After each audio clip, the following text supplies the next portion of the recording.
उपस्थित आहे. आपण सगळे मिळून भगवंताला प्रणाम करू. भगवान बाबा हनुमान जी को प्रणाम। महान त्यागी बाबा सुखदेव जी को प्रणाम। परमात्मा एक। परमपूज्य परमात्मा एक सेवक मंडळ टिंकी टिंकीच्या वतीने बाबाच्या आदेशाप्रमाणे गट नंबर 3 कळमना शाखेच्या वतीने आजची चर्चा बैठक श्रीमानजी महिपालजी यांच्या इथं चालू आहे. त्या सृष्टीचे भगवान बाबा हनुमानजी उपस्थित आहेत, त्यांना माझा प्रणाम. तसेच आपल्या सर्वांचे सद्गुरू महान त्यागी बाबा दुमदेवजी सुद्धा या बैठकीत उपस्थित आहे, त्यांना माझा प्रणाम. तसेच आपली सर्वांची लाडकी वाराणसी आई सुद्धा या बैठकीत उपस्थित आहे, तिलाही माझा प्रणाम. आजच्या बैठकीचे अध्यक्ष श्रीमान सुधाकरजी वळीबसमे यांना माझा नमस्कार. तसेच आजच्या बैठकीत लाभलेले श्रीमानजी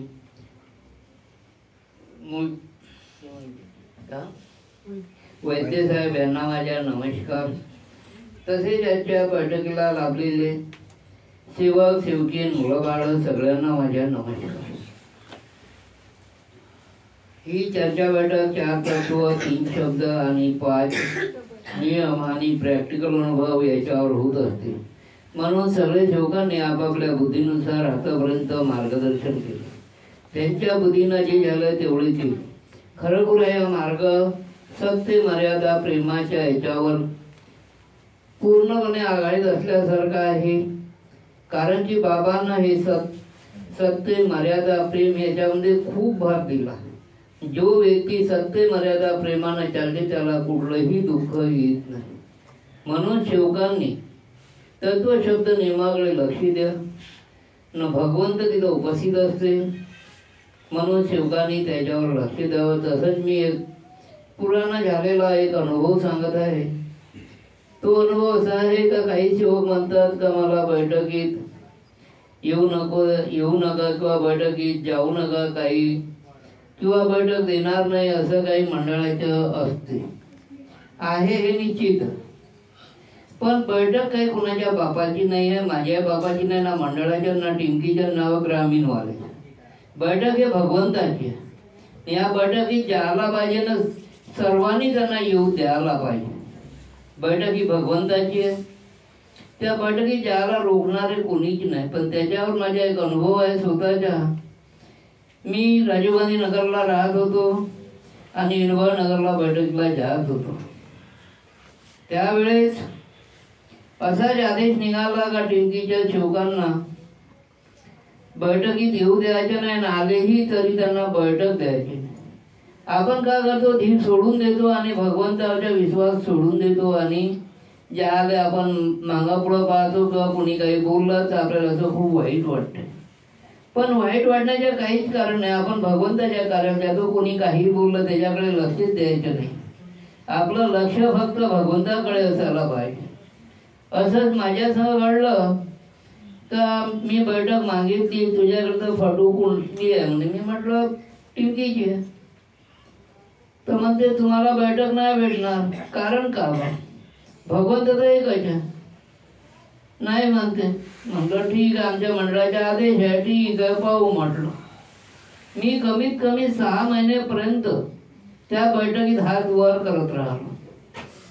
बैठक नाही त्याचे काही लोक हसायचे, कोणी लोक काही म्हणायचे, कशाला तुम्ही हात वर करता, तुम्हाला बैठक तर देणार नाही.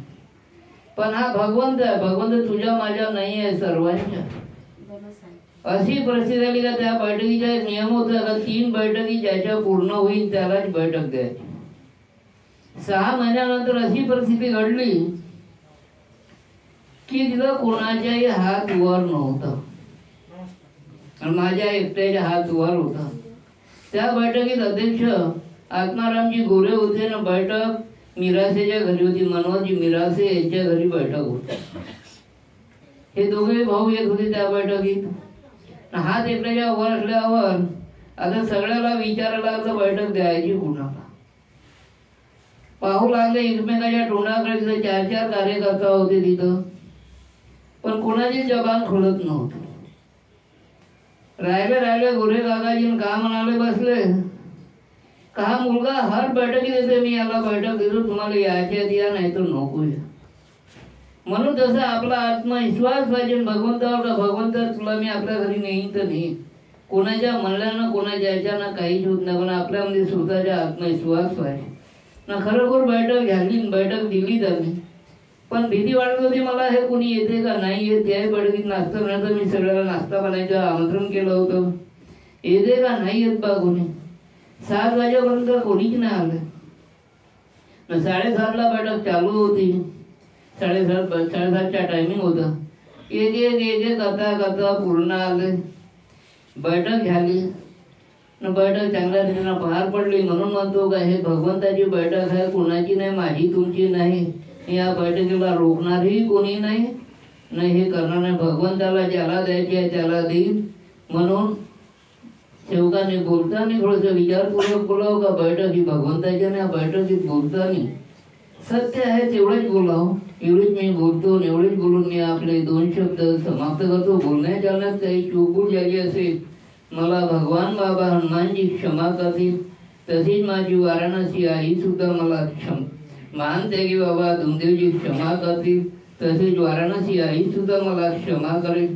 आजच्या बैठकीचे अध्यक्ष सेवक सेवकी मुलबाळ हे सुद्धा मला क्षमा करतील. नमस्कार.